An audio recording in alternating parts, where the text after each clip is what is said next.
हे दोस्तों, welcome to my first official blog. हम पहुंच चुके हैं अपने डेस्टिनेशन प्लेस पे, श्री खाटू श्याम जी की नगरी में। तो अब हम चलते हैं बाबा खाटू श्याम का दर्शन करने के लिए। और और अब हम इस धर्मशाला को छोड़ के चलते हैं अपनी अगली मंजिल की ओर, जयपुर। तो फाइनली मैं जयपुर पहुंच गया। फाइनली टिकट मिल गया। स्टूडेंट टिकट है, कॉलेज की आईडी कार्ड दिखाने के बाद मिला है। और अब ये टिकट लेके चलते हैं अपनी आंखों से देखने हवा महल को, जयपुर की आन बान शान हवा महल। ये दुनिया की सबसे ऊंची इमारत है जो कि बिना किसी नींव के बनी है। चलते हैं ऐसी ऊंची इमारत को देखने जो कि हमारी भारत की शान शौकत को बढ़ाती है।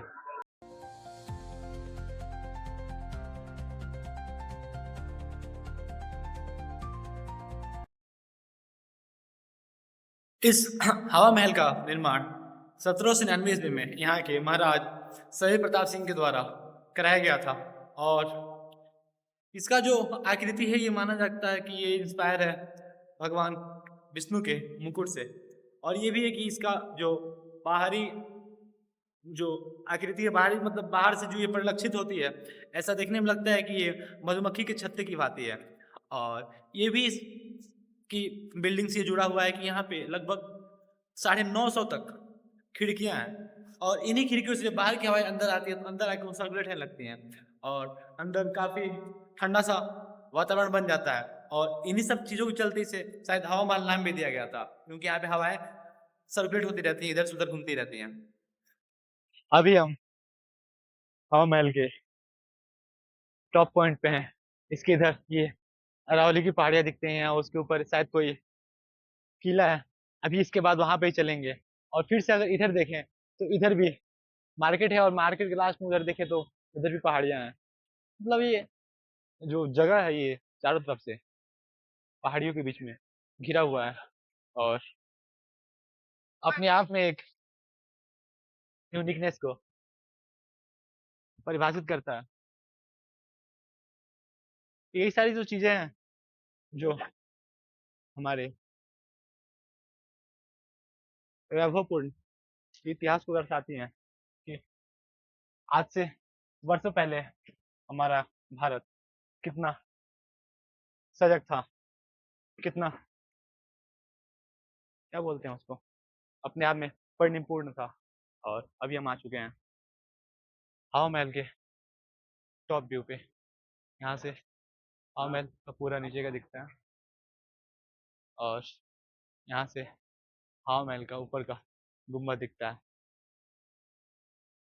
काफी अच्छा अनुभव है कि कल तक जिस चीज को हम लोग किताबों में पढ़ते थे, आज उस चीज पे खड़े हो गए, उस चीज की गवाही अपनी आंखों में कैद कर रहे हैं। अब निकलते हैं यहाँ से। और निकलते निकलते अगर कुछ लोग मिले जो बात करना चाहें तो उनसे बात भी करेंगे और अपनी कैमरे में रिकॉर्ड भी करेंगे। काफी प्यारा जगह है यार। आइए किसी कुछ कोई जगह मिले तो उनसे बातें करते हैं और पता करते हैं कि लोगों को यहाँ पे आके कैसा लग रहा है, कैसा फील हो रहा है, और लोग यहाँ से क्या कुछ जानने को मिल रहा है।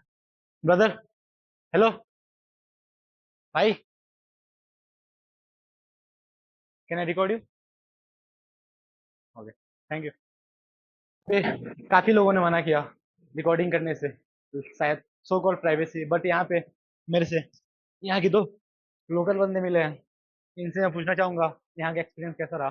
तो आप लोगों को यहाँ पे आने से कैसा फील हुआ, क्या फील हुआ? यहाँ का एक्सपीरियंस बहुत अच्छा है। हवा महल है, चारों तरफ से हवा आता है, फाउंटेन लगा है और फोटो शूट के लिए बहुत अच्छी जगह है। एकदम बहुत अच्छी जगह है। और यहाँ पे मतलब बाहर इतनी चिलचिलाती धूप है, लेकिन यहाँ पे आने पे एक अंदर एक जी हल्का सा जी, ठंडापन महसूस हो रहा है। सुकून मिलता है यस। यहाँ। इसका स्ट्रक्चर ही वैसे बनाया गया है कि इसी के लिए इसका नाम हवा महल है। या चारों तरफ से हवा आते रहते हैं, आप ऊपर जाइए, यहाँ जाइए, एकदम सुकून भरा हवा मिलेगा। तो जितना एक्सपीरियंस हासिल करना था उतना हो चुका, जितनी जानकारी इकट्ठा करनी थी इस जगह के बारे में उतनी हो चुकी। अब चलते हैं, यहाँ से रुक करते हैं फिर से किसी और जगह के लिए, किसी और प्लेस के लिए, और किसी और ऐतिहासिक पॉइंट के लिए। फ्रंट व्यू ऑफ हवा महल, यही है हवा महल का फ्रंट व्यू। खिड़कियों से घिरा हुआ महल, जो कि हवाओं को अपने अंदर कैद करके हवाओं को सर्कुलेट करते रहता है। अब हवा महल के बाद हम चलते हैं जंतर मंतर को देखने, और देखते हैं आखिर इसका नाम जंतर मंतर क्यों पड़ा। तो चलते हैं जंतर मंतर देखने के लिए, टिकट खरीदने। यहाँ पे टिकट के प्राइस वही है, 102 रुपये इंडियन के लिए, और इंडियन छात्र के लिए 52 रुपये। देख, यही होता है जब कोई भी आईडी कार्ड छूट जाता है तो टिकट बनाना पड़ता है। और टिकट में क्या, कॉलेज का वेबसाइट, पोर्टल, आई क्लाउड, या फिर उसका ऐप, और फाइनली टिकट मिल जाता है। तो अब चलिए चलते हैं जंतर मंतर के अंदर और देखते हैं जंतर मंतर को अंदर। और इसकी स्टार्टिंग होती है यहाँ से। ये एक है, क्या है ये, साफ कुछ दिख नहीं रहा, शायद ये कोई तारा यंत्र है। शायद इससे तारा तारा की स्थिति को मापते होंगे उस पुरातन काल में, मतलब आज से वर्षों पहले। हाय, वो थोड़ा गर्मी के चलते फोन गर्म हो गया था और लैग कर रहा था, बट अब सही है। तो अब चलते हैं देखने कौन कौन सी चीजें देखने को बचती हैं क्या, सारी चीजें बाकी हैं यहाँ के जंतर मंतर की। बट शुरुआत करते हैं यहाँ से, जहाँ पे लूनर कैलेंडर के थ्रू हम दिनों की गणना करते थे, और ये सब उन्हीं में से है। और इनको मैं आपको दिखाता हूँ। इन सभी पे अभी चढ़ना मना है, मना होना ही चाहिए, नहीं तो लोग, ये मिथुन, अब मैं आपको दिखाने जा रहा हूँ सम्राट घड़ी यंत्र। ये सम्राट घड़ी यंत्र है, जो कि एक विशालकाय सूर्य घड़ी है। ये सूर्य की छाया से समय बताती है। इस यंत्र के बीच में जो तीन कोणीय दीवार है, उस पे जब सूर्य की प्रकाश पड़ती है तो उस तीन कोणीय दीवार की छाया उसके बगल की बनी प्लेटों पे आती है, और जैसे जैसे सूर्य आगे बढ़ता है वैसे वैसे उसकी छाया आगे बढ़ती है और समय का ज्ञात होता है। ये यंत्र 2 सेकंड तक की सटीकता के साथ हमें समय का ज्ञात कराता है।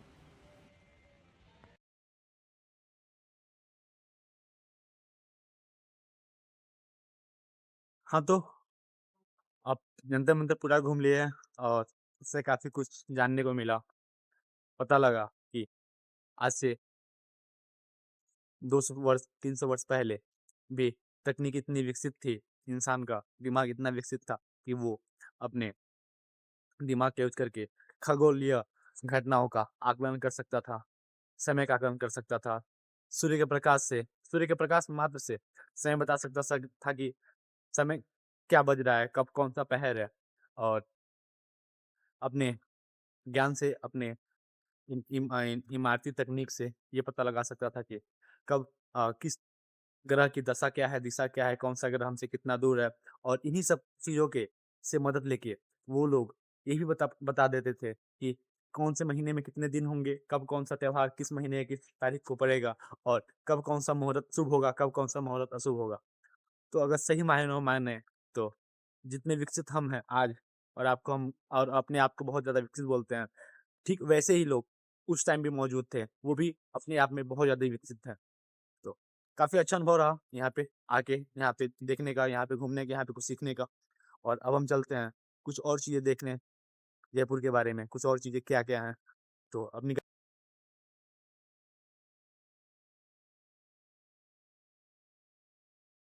कुछ भी कहिए, काफ़ी प्यारी सिटी है यार। जिधर देखो उधर की इमारतें इतनी प्यारी, इतनी मनोरम लगती हैं कि दिल करता है देखते जाओ। हाँ, बट ये कह सकते हैं कि यहाँ जैसे ये जगह फेमस है कि यहाँ पे अ, सारी इमारतें पिंक होंगी, इसीलिए इसको पिंक सिटी कहते हैं। बट नहीं, मेरे को ऐसी कोई भी इमारत नहीं लगी जो पिंक कलर में हो, क्योंकि सारी इमारतें गेरुआ कलर में है, भगवा कलर में है। तो इसे हम क्या बोलेंगे, पिंक सिटी और सैफरन सिटी? ये आप पे छोड़ा है, कमेंट कीजिएगा। और चलते हैं अब, काफी हुआ हिस्टोरिकल प्लेस घूमना, अब ऐसे ही रोड पे घूमते हैं, यहाँ को यहाँ की मिट्टी को एक्सप्लोर करते हैं कि यहाँ में ऐसी क्या खासियत है। तो दोस्तों, अब ये हम आ चुके हैं जयपुर के द पिंक सिटी के सिटी सेंटर पे, और यहाँ से जिधर देखो चारों तरफ एक समान नजारा दिख रहा है, जो कि हर तरफ से बताना चाहता हूँ कि हाँ, मैं ही हूँ वो। The pink city, the Jaipur city, जिसकी तलाश में, जिसको देखने के लिए लोग न जाने कहाँ कहाँ से आते हैं।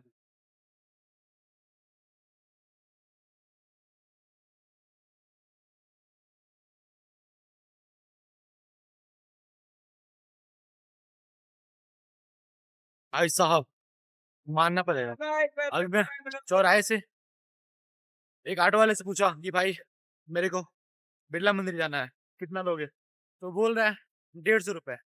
और सोचो कितना दूर है यहाँ से, बस 4 किलोमीटर।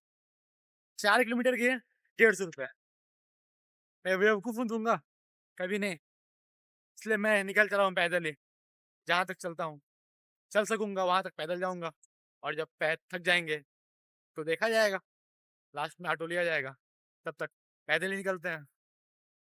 दरअसल ये मैंने पैदल चल के पैसे बचाने वाला ट्रिक नोमैड शुभम से सीखा है। वो भी ऐसे ही करते हैं, तो उन्हीं के रूल को फॉलो किया जाए और पैदल चला जाए। देखते हैं कहाँ तक चलते हैं। और साथ में ये भी तो रहेगा, पैदल चलेंगे तो और इस सिटी को अच्छे से जानेंगे और इस सिटी को अच्छे से समझेंगे और ज्यादा देखेंगे। फाइनली मुझे इस पिंक सिटी में कोई पिंक कलर का बिल्डिंग दिखा, वो ये है। वरना इस पिंक सिटी में मैक्सिमम क्या, हर एक बिल्डिंग भगवा कलर की दिख रही है, भगवे रंग बिरंगी हुई दिख रही है। पहली बार एक ये बिल्डिंग दिखा भगवा कलर में। देर हो गया क्योंकि चार्जर में रूम पे भूल गया था और फोन डिस्चार्ज हो गया था, तो रास्ते में फोन चार्ज करने लगा। काफी दुकान पे पूछा फोन चार्ज करने के लिए, सबने मना कर दिया। लास्ट में एक दुकानदार ने माना और कहा कि हाँ फोन चार्ज कर लो, तो फोन चार्ज किया और फिर से अब चलते हैं अपनी 11 नंबर की बस पकड़ के पैदल ही बिरला मंदिर पे। देखते हैं कितने देर में पहुंच जाते हैं। और 150 रुपये बचाने हैं तो थोड़ा सा चलना पड़ेगा, क्योंकि ये ट्रिप काफी सस्ते में निकालना है। चलिए अब चले बिरला मंदिर की ओर। मौसम अभी काफी सही है। सुबह में बहुत ज्यादा गर्मी हो रही थी, धूप था, लेकिन अभी मौसम थोड़ा सुहावना हुआ है। हाँ, ठंडी हवा चल रही है। बारिश का कोई निशान नहीं है, लेकिन हाँ मौसम काफी सही है। तो चलिए साहब, पैदल ही जाना पड़ेगा यार। अभी मैंने एक ऑटो वाले से पूछा कि भाई बिरला मंदिर चलोगे? तो बोल रहा है हाँ। मैंने पूछा कितना लोगे? तो 100 रुपए। जबकि यहाँ से बिरला मंदिर मैक्सिमम टू मैक्सिमम 2 किलोमीटर दूर है। 2 किलोमीटर के 100 रुपए। Oh my God. चलते हैं पैदल ही, देखते हैं कब तक पहुंचते हैं। मजा भी आएगा और याद याद भी रहेगा कि हाँ, पैसे बचाने के लिए 4 किलोमीटर पैदल चले थे। तो चलते हैं ऐसे ही।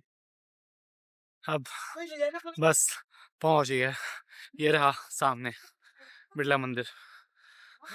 यहाँ पे आने के लिए पूरे 4 किलोमीटर पैदल चलना पड़ा है, इसलिए थोड़ा सांस भी फूल गया, बट फाइनली पहुंच तो गए ना। उफ। अभी याद आ रहा है कि लहरों से डरकर नौका पार नहीं होती और कोशिश करने वालों की कभी हार नहीं होती। और कोशिश की एंड पहुंच गए, पैसे ही बचे 300 तक। चलिए अब चलते हैं बिरला मंदिर के प्रांगण में।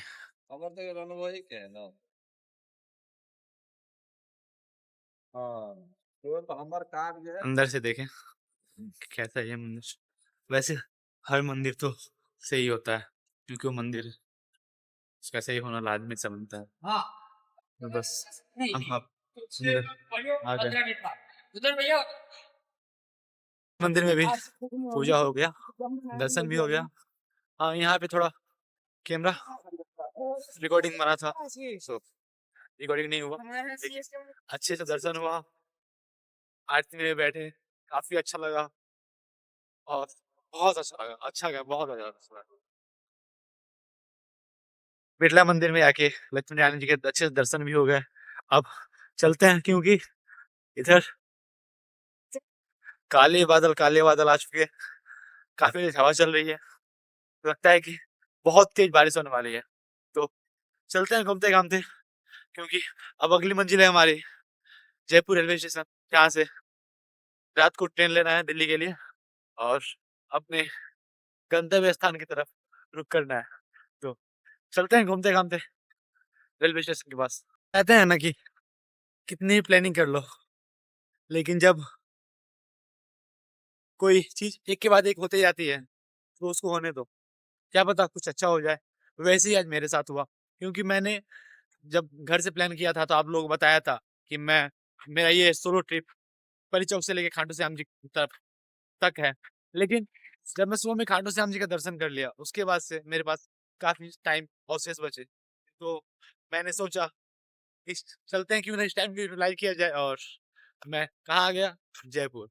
जयपुर में आया, उसके बाद से हवा महल देखा, हवा महल देखने के बाद से जंतर मंदिर गया, फिर से दूसरी बार हवा महल आया, वहां पे कुछ फोटो शूट किए, उसको अच्छे से देखे, हवा महल की खूबसूरती को अपनी आंखों में पिरो लिए, और फिर से वहां से पैदल पैसे बचाने के लिए निकल चला बिरला मंदिर के लिए।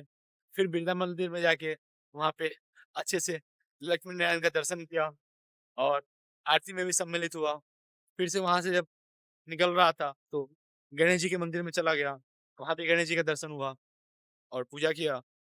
अब अपने मंजिल जो अभी है कि टाइमली चले जाना है जयपुर रेलवे स्टेशन, एंड वहां से एक रात को ट्रेन है 1:15 का, एक दूसरा ट्रेन है 2:15 का। इन दोनों में से कोई एक ट्रेन को पकड़ना है और देन उससे घर निकलना है। चलते हैं बड़ी चौपर से मेट्रो लेके जयपुर रेलवे स्टेशन, और वहीं पे चल के विश्राम करेंगे और फिर वहां से ट्रेन पकड़ के दिल्ली। थोड़ा चेंज है, अब ट्रेन से नहीं जाके बस से ही जाया जाएगा दिल्ली के लिए। और बस मिली है यहाँ पे जयपुर रेलवे स्टेशन के पास से दिल्ली करोल बाग के लिए। तो चलते हैं बस में बैठने के, और वहां से बस में बैठ के निकलते हैं दिल्ली के लिए। हाय, तो कल रात को जो हमने बस लिया था जयपुर से करोल बाग के लिए, वो बस आज सुबह में हमें 5:30 बजे के लगभग में करोल बाग लाके छोड़ी है।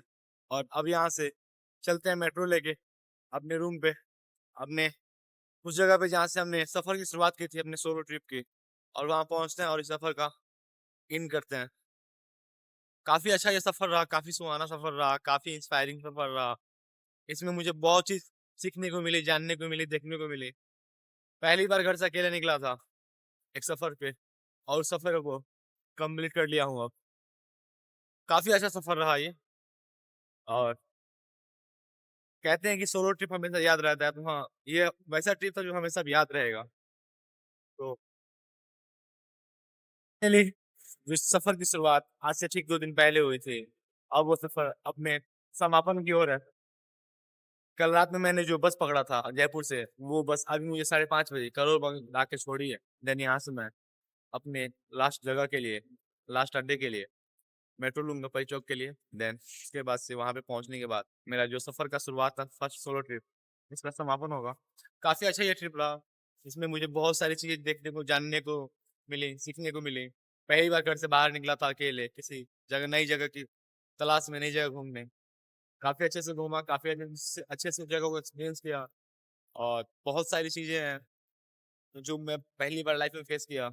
बहुत अच्छा लगा, ये सफर मेरे लिए काफी अच्छा रहेगा, और मैं आगे भी कोशिश करूंगा ऐसे कई सफर पे निकलूं, और अच्छी तरह से दुनिया को देखूं, दुनिया को एक्सप्लोर करूं। और ये मेरे लाइफ का फर्स्ट ब्लॉग था वे, तो आगे कोशिश करूं कि हाँ मेरी ब्लॉगिंग सीन में थोड़ा इम्प्रूव हो, और मैं अच्छी तरह से अच्छी क्वालिटी में वीडियो रिकॉर्ड कर सकूं और ब्लॉगिंग बना सकूं। सो अब इस सफर को समाप्त करने के वक्त है, और अब मैं पहुंच गया परी चौक, और यहाँ पे आके ही मेरा ये पहला सोलो ट्रिप, पहला सफर पूरा होता है। और फिर से कभी निकल पड़ेंगे ऐसे ही किसी और मंजिल की तलाश में, और कहीं घूमने और कहीं एक्सप्लोर करने। तब तक के लिए जय हिंद।